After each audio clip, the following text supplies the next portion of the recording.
Welcome everybody to the 29th episode of Stories from the Last Territory, a bi-weekly podcast that covers the golden years of wrestling in Puerto Rico. My name is Luis Cuevas, better known as the Caveman, and I am your host for this trip back in time to the stories that made Puerto Rico wrestling the hotbed it was from the 1970s all the way to the early 90s. If you like what you hear and see, please subscribe in YouTube under the name Desde los Territorios or in audio at your favorite audio podcast size under Stories from the Last Territory. Today, we are going to be looking back at the year by year of Capital Sports Promotion. And when we left last time, we have finished with the year 1982.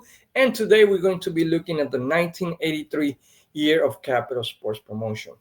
Due that a lot of things happened this year, we're going to split the year in two. We're going to have two episodes covering the year 1983, and I think from now forward, we're probably going to do that because this is where the good stuff starts to happen in the mid 80s. So the first episode will cover from January all the way to mid-June, and then the second part will cover the last part of June all the way to December.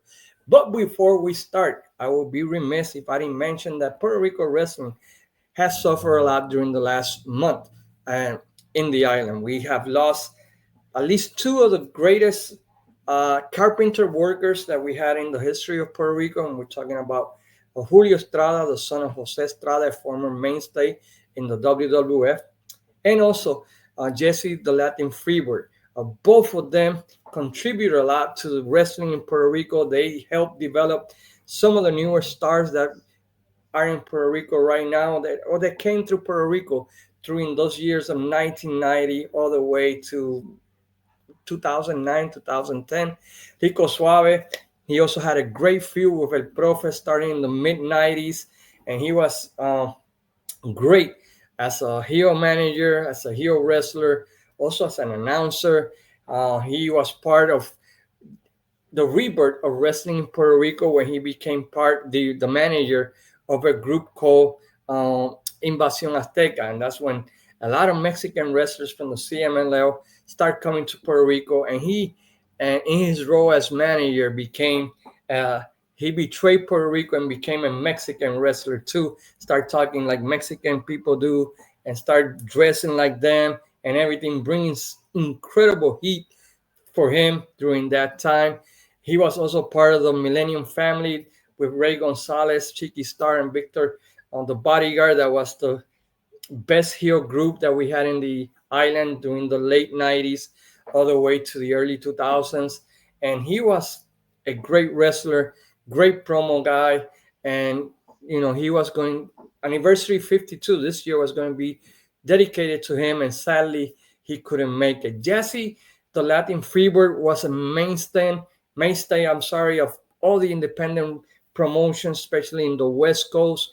He helped train, develop, and helped many of the young stars that we see nowadays wrestling in Puerto Rico. Of course, it's not as popular, but thanks to Jesse the Latin Freebird, a lot of them were able to receive their first big opportunity to wrestle in the island. During the last couple of years, he was the head of security. He helped with ring setup, and he was a very integral part of wrestling in Puerto Rico. So to their families and to their friends, we want to wish our condolences to them, and rest in peace to both Jesse the Latin Freebird and Rico Suave.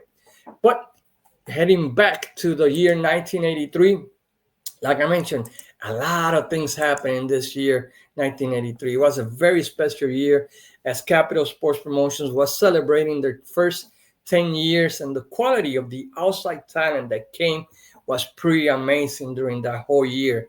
We had a couple world title changes, and we also had the last visit in the island of Andre the Giant. The main storyline of the whole year was the unification of the NWA world title and World Wrestling Council world title that had begun at the end of the year 1982. It was also the main topic in the first card of the year, the annual Three Kings Day card.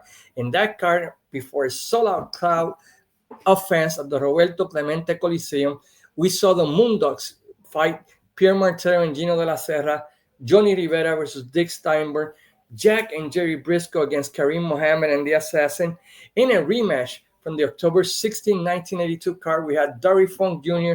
versus Invader 1 in a Texas Death Match. And Carlos Colon defeated Ric Flair by disqualification for the NWA World Heavyweight title. Something I found out while doing research is that we also had a bonus match in that card of January 6, 1983. And it was the debut in the island of the American Dream Dusty Rhodes, where he wrestled for the first time for World Wrestling Council.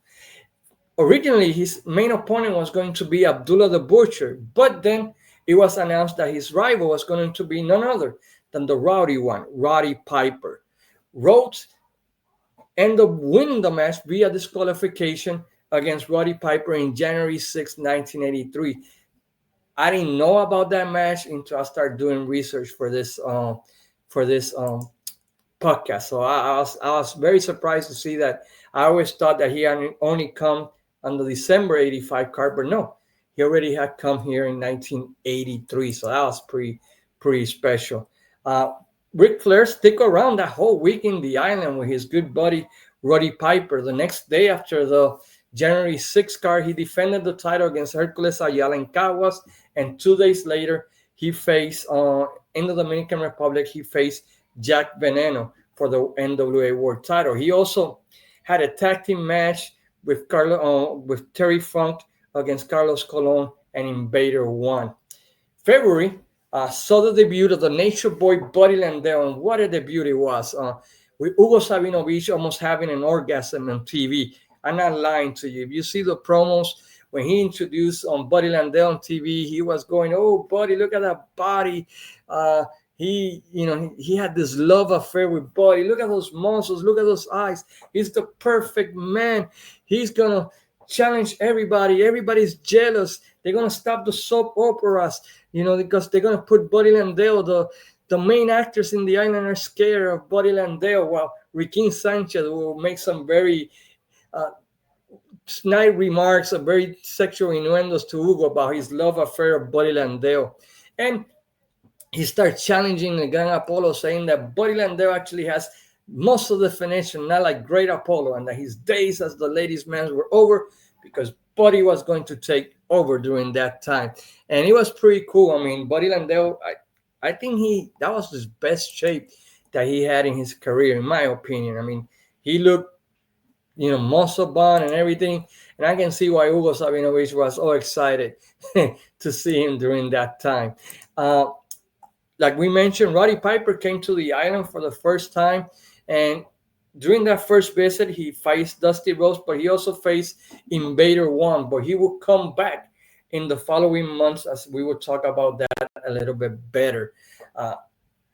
During that time, Carlos Colon receives from Pro Wrestling Illustrated the award of the Man of the Year during that time, and he, won it. I don't know what was the point of that promotion, but hey, kudos to Carlos Colon during that time.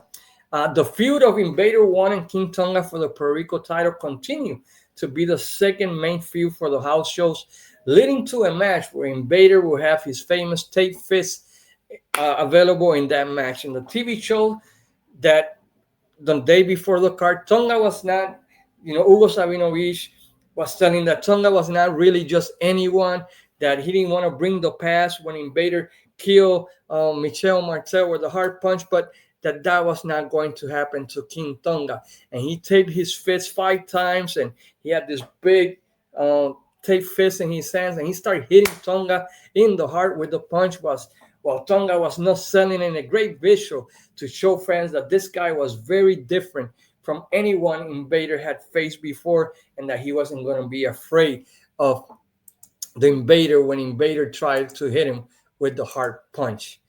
Like I mentioned, in late February, we had the Rowdy one, Roddy Piper, coming to the island, and you guys have to see these promos. Most of them are in Armstrong Alley. If there was such a thing as cancel culture back then, they would have canceled the Rowdy one. He came in calling Puerto Rican pigs, saying that he couldn't drink the water, that he couldn't eat the food, very, very bad, Mr. Pig, and showing a Miss Pig in television, saying that was Carlos Colon and Invader, that Invader was ashamed of his mom, that the mom was a pig, and that he always was ashamed of her because he was always talking with his head down. And it was just crazy, crazy promos of Roddy Piper, as racist as wow, as you can go in a promo. Well, Roddy Piper did it in that promo, and he had a little mini feud with Carlos Colon for the World Heavyweight title. That was pretty good. I remember seeing one of their matches, and it was a very, very good match. Piper was awesome. At that time, I was 10 years old, so I didn't think, now looking back at those promos, it's like, good lord. I mean, they got away with murder back in the day, so it was very, very awesome promos. Uh, during this feud, during this time, Carlos was able to sneak in a rematch match against none other than Abdullah the Butcher, in a match where Hugo Sabinovich was in a cage 25 feet high above the ring, in a match held in Bayamon. Also in February, even though it was not in Puerto Rico, it kind of ties into what was going to happen later in Puerto Rico. So I think it's worth mentioning.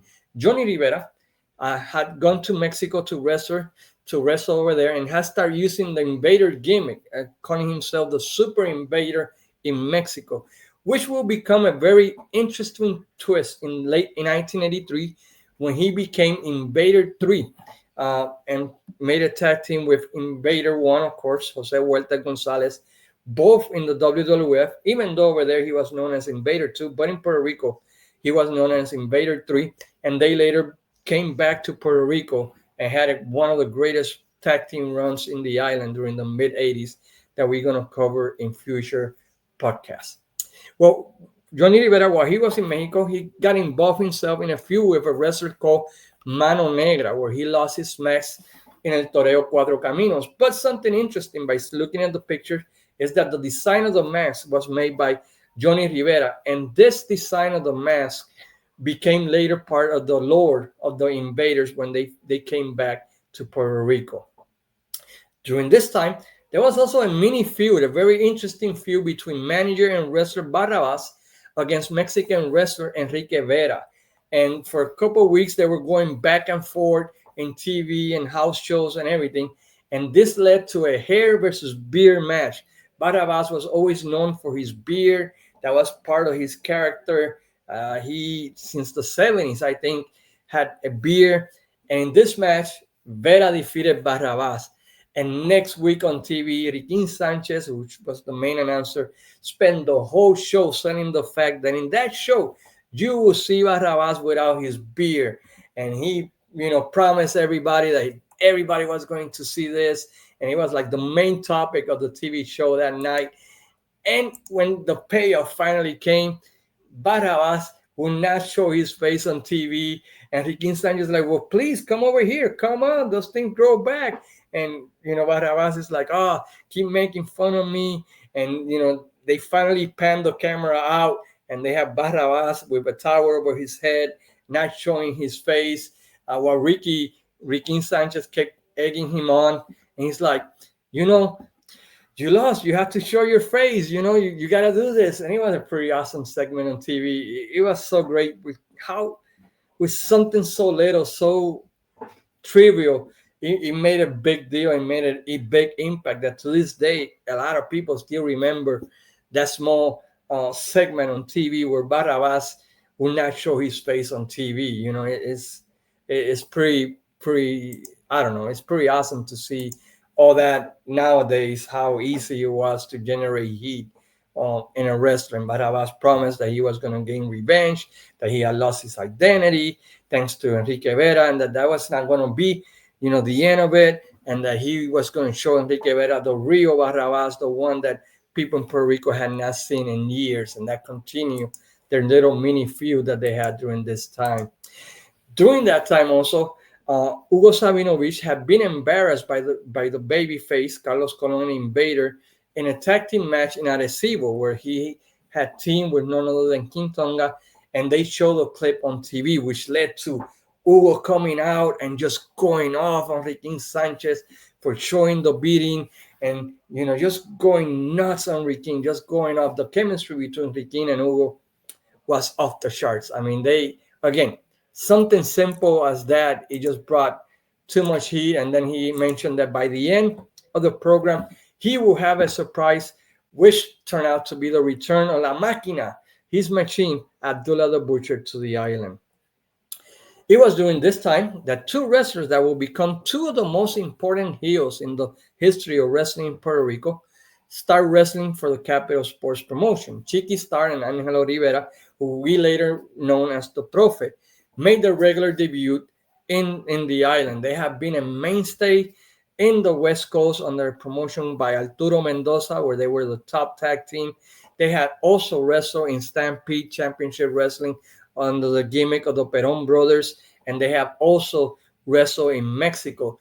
So even though they have been a very popular tag team in the West Coast of the island, and Stampede, basically they were relinquished to the first or second matches during their initial run when they first debuted in Puerto Rico. And strangely enough, they really were not brought as tag team. It's like they tried to erase whatever it was from their past.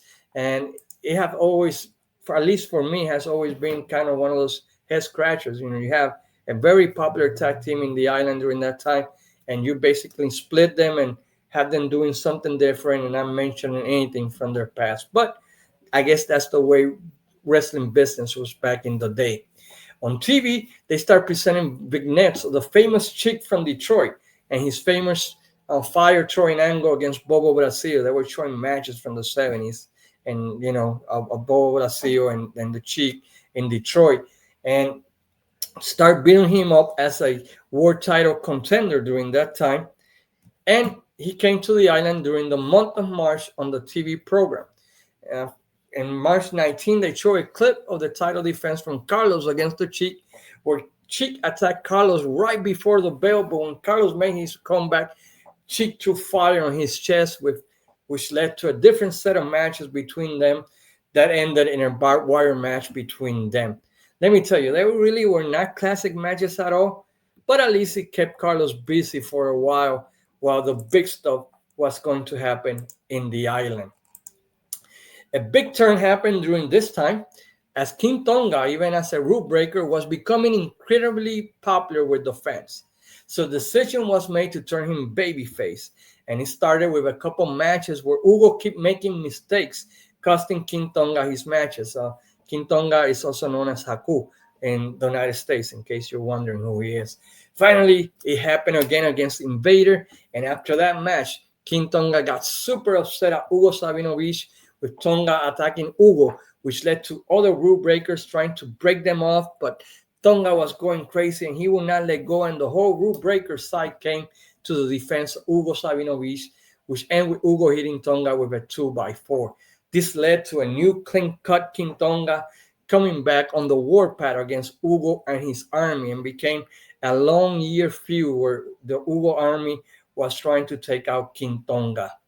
In that same program, Buddy Landero and Grand Apollo, they have been having a great mid-card feud, and they did a bench press contest to determine who was going to be the strongest man in the island. And they did the whole thing where, Landero got, some weight, then Apollo did it. Then Apollo was like, no, let's raise the stakes, let's do it. And Landero was struggling and he couldn't do it. And then Apollo came in, and when he was about to lift the weight, Landero attacked him, and his partners leaving him all bloody, hitting him with the weights and everything, kind of similar to the Road Warriors against the Powers of Pain, igniting what was a great mid-card feud into something bigger. During that time, also Landero started making a tag team with none other than Terry Gibbs, and they became a mid-card mainstay, winning the vacant North American titles by defeating the tag team of King Tonga and Grand Apollo to become the tag team champions. Former World Wrestling Federation heavyweight champion, World Heavyweight Champion, U.S. Champion, Intercontinental Champion, and Tag Team Champion, Pedro Morales came to the island to wrestle for the first time for Capital Sports Promotion. He already had wrestled in the island for LNG Promotion and quickly moved up the ranks. And for his winning streak, he was set to defend the he was set to challenge none other than the NWA World Heavyweight Champion Ric Flair in what was considered a dream match for Puerto Rican fans in the island. Sadly, there's no video of that match or the rematch in anniversary 1983. Perro Aguayo visited the island as the new World Junior Heavyweight title for a short period of time, defending his junior heavyweight titles with a myriad of opponents, both on the TV show and in house shows.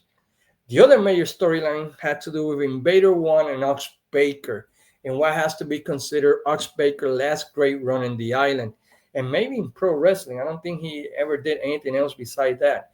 He came using his famous hard punch with Riquín Sanchez, selling the fact that he had killed 2 wrestlers with it, and Hugo Sabinovich was his manager, started saying that Baker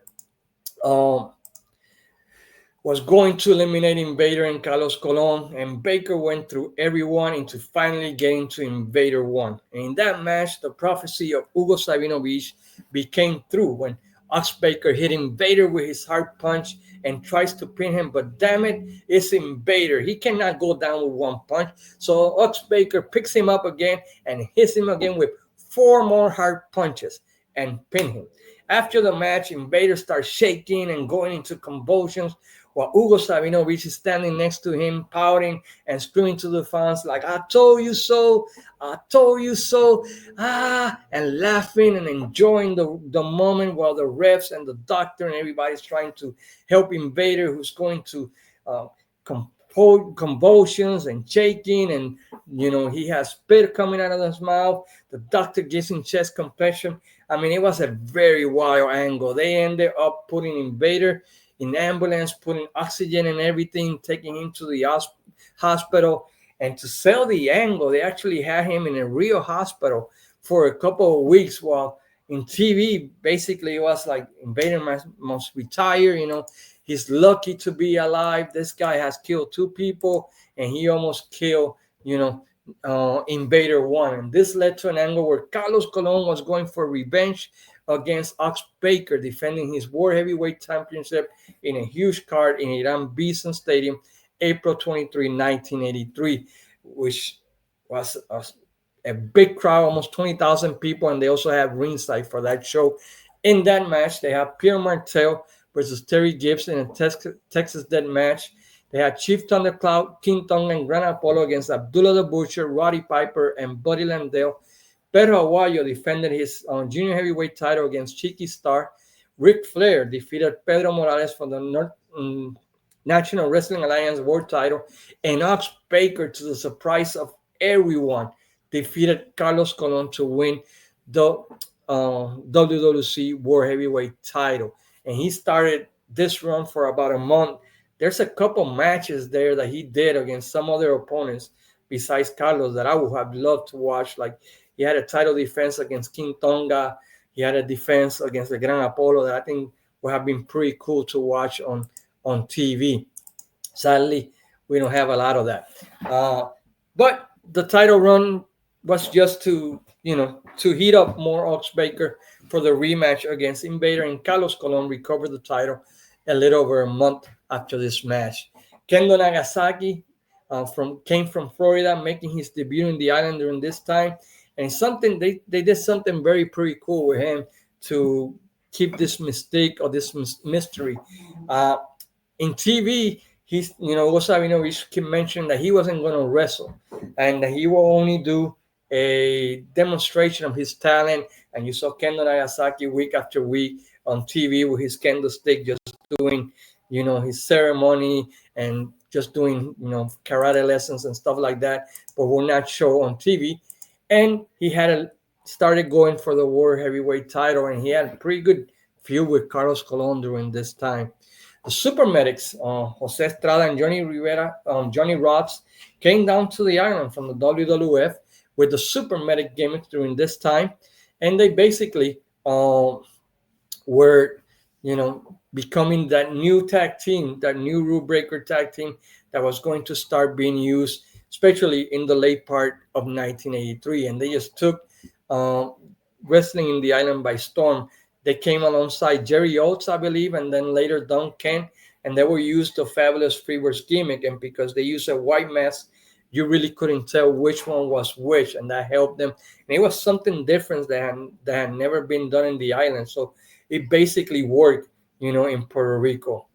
During that time, uh, another mini feud start happening between Johnny Rivera and none other than Barrabas, where they were fighting in the house shows and they were going back and forth, and this led to a boxing match. We brought back the boxing match in Puerto Rico during that time, and we had a little boxing match between Johnny Rivera against Barrabas and the Roberto Clemente Coliseum Stadium, where Cheeky Star was the second of Johnny Rivera and Crazy Luke Graham was the second of Barrabas. And in that match, Johnny Rivera took out the victory via knockdown.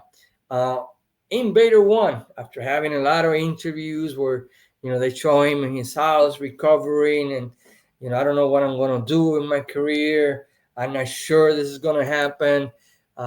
My life, my family, I don't know what else to do.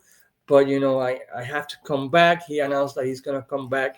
And it was announced that he will come back for the card of June 11 of 1983 in the historic Iran Bison Stadium. And in that match, it was a barbed wire match and against Ox Baker. And that's where we're going to end up with this first part of our look at 1983. When we come back next week, we're going to talk about the rematch for that barbed wire with the hard punch match involved, and then what started happening all the way to Anniversary 83, and then to the end of the year card, with none other than Ric Flair against Carlos Colon and everything that happened during that time.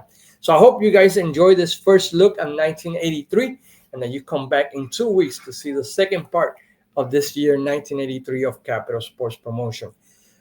Please come back next 2 Mondays from now. And until then, this is your friend Luis Cuevas the Cayman saying, sayonara, amigos.